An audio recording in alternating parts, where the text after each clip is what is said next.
الحمد لله رب العالمين، والصلاة والسلام على خاتم الأنبياء والمرسلين وعلى آله وصحبه أجمعين ومن تبعهم بإحسان إلى يوم الدين. أما بعد، إن موضوع التعايش السلمي من أهم الموضوعات المعاصرة، وقضية من أهم القضايا الإنسانية الراهنة التي تحتل مكانة سامية في وسائل الإعلام، وعنوانا مهما للنقاش وإجراء الحوار في الندوات والمؤتمرات. وازدادت أهميته اليوم حيث إن الإنسان ارتقى علميا وثقافيا، ولكنه انحط كثيرا عن إنسانيته خلقيا وسلوكيا. فحاجة المجتمع البشري اليوم تتطلب منا جميعا التعايش السلمي والتسامح الديني والتعاون الأخلاقي والالتزام بمبدأ العدل والانتصاف والإحسان والاحترام والاعتراف بحقوق الآخرين والابتعاد عن كل ما يبعث على إثارة الفتن والبغض والكراهية. مفهوم التعايش السلمي ومعناه. إن التعايش على صلة التفاعل، وهو مشتق من العيش، معناه الحياة أو ما تكون به الحياة من المطعم والمشرب والدخل. يقال عايشه أي عاش معه، ومنه قوله تعالى: وجعلنا لكم فيها معايش ومن لستم له برازقين، أي جعلنا لكم فيها ما تعيشون به من الحرث والماشية ومن أنواع المكاسب وغيرها. أما السلم فهو وصف للتعايش مشتق من سلم يسلم. فمفهوم التعايش السلمي أن يعيش الإنسان مع أخيه الإنسان أيا كان دينه وجنسه ولونه على الألفة والمحبة والأمن والإخاء، عيشة مشتركة دون تفريق أو تمييز. ويعمل كل إنسان من أهل الأديان والأوثان والحضارات والثقافات أعماله لأجل أن يسود الحب والوئام والأمن والسلام في العالم أجمع، وتعيش البشرية قاطبة في جو مأمون ومعمور بالإخاء والإنسانية والتعاون والتراحم والاحترام المتبادل والتسامح المسموح بدون استثناء. والمسلمون قد كان لهم دور بارز ونشاط ملموس في هذا المجال، وإن سلفنا قد قاموا بدور عظيم وقدموا تضحيات كثيرة وحققوا نتائج إيجابية، امتثالا لقوله تعالى: يا أيها الناس إنا خلقناكم من ذكر وأنثى وجعلناكم شعوبا وقبائل لتعارفوا إن أكرمكم عند الله أتقاكم إن الله عليم خبير.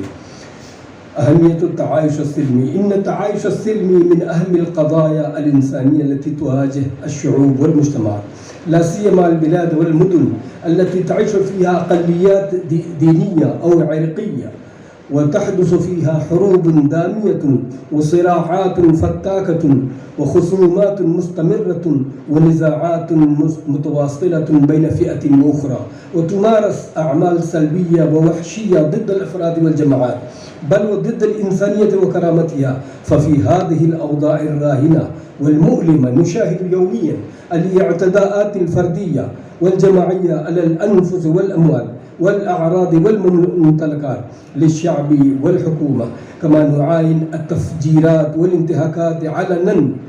هذا ما جعلنا اليوم نتألم كثيرا ونفكر ذلك التفكير البالغ، ونبحث في كيفية التخلص من تلك السلبيات المدمرة والصراعات الدامية، ودراسة الأسس والمبادئ والأخلاق والقيم المشتركة بين المذاهب والأمم.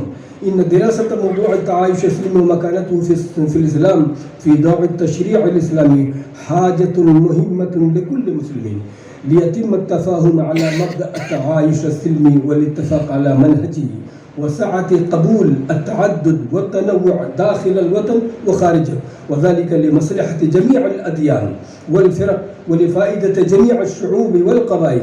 والجدير بالذكر أننا نرى اليوم في كل بقعة من بقاع العالم أحداثا مؤلمة وتحديدا مخيفا ضد الإسلام وأهله، ويهتفون علنا بإلغاء هذا الدين وإهانة الشعب المسلم وعزلهم من التعامل في المجتمع. مع ذلك بعض الكتاب وأصحاب الدعاية والتواصل الاجتماعي يتهمون الإسلام بسفك الدماء وانتهاك الأعراض وإلغاء الآخر، لكن هذا الاتهام لا يستند إلى دليل ولا برهان، والإسلام منه بريء، لأن الإسلام دين التعايش والتسامح، دين التكافل والتعاون، دين العدل والانتصاف، ودين الحرية والوحدة، ودين الانفتاح والاحترام.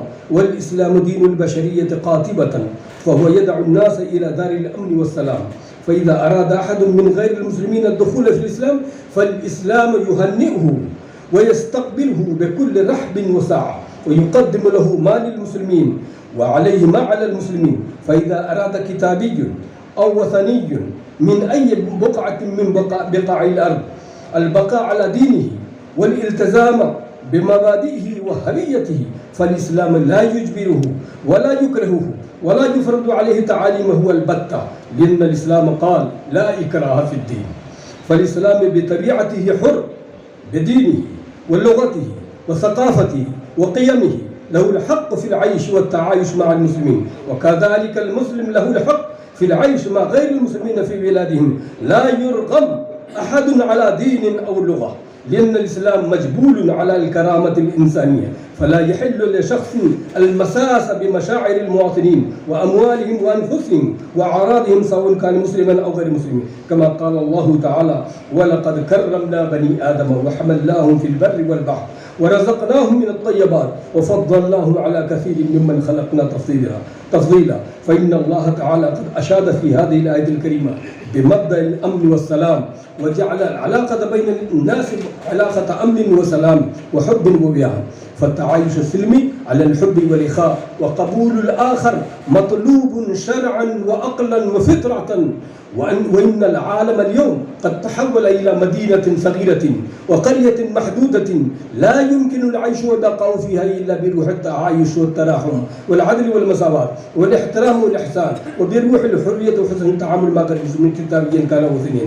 فلا يمكن لنا أن نلغي الأديان والأفكار نهائيا أو نرفض العادات والقيم المتعددة تماما، فإن هذا لا يمكن ولن يمكن، والإسلام لا يقر بذلك. إن الإسلام لا يريد أن تكون الاختلافات والفوارق والمعتقدات مانعة في الالتزام بمبادئ التعايش السلمي في العالم، بل الإسلام يؤيد ذلك ويشجعه، لأن فكرة التعايش السلمي حقيقة مؤكدة صرح بها الكتاب والسنة وسيرة سلف هذه الأمة. وليس معنى التعايش أن نتنازل عن ديننا وقيمنا وأخلاقنا وأن نقبل معتقدات الآخرين وثقافاتهم، حاشا وكلا، حاشا وكلا، بل نتفق على مبدأ التعايش السلمي وروح الكرامة الإنسانية ومظاهرها.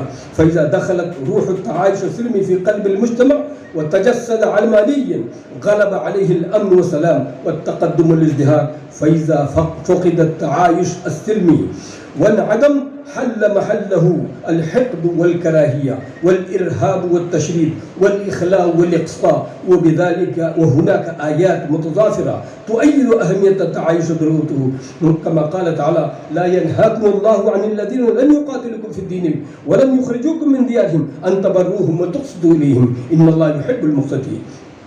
وقال تعالى: لكل جعلنا منكم شرعة منهجا. وكذلك الآيات كثيرة تحث على المعايشة بالسلم والعدل والاعتراف بحقوق المواطنين. وكذلك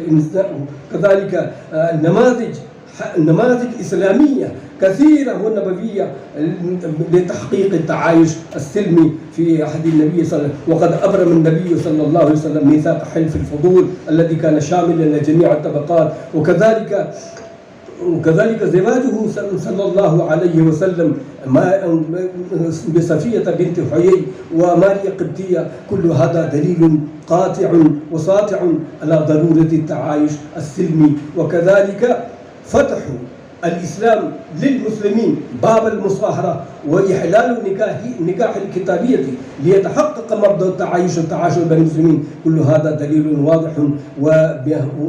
هذا دليل واضح وبرهان ساطع على أن التعايش موضوع مهم لكل مجتمع في بلد إسلامي وغير إسلامي، وحاجة مشتركة بين الديانات والثقافات في العصر الراهن، وضرورة ماسة لكل فرد يعيش في هذا الكون. ويجب بنا أن نتفائل بأن المستقبل لدين الإسلام والمسلمين، ونستبشر بكلام رب العالمين: وكان حقا علينا نصر المؤمنين. وصلى الله على نبينا محمد وبارك وسلم. السلام عليكم.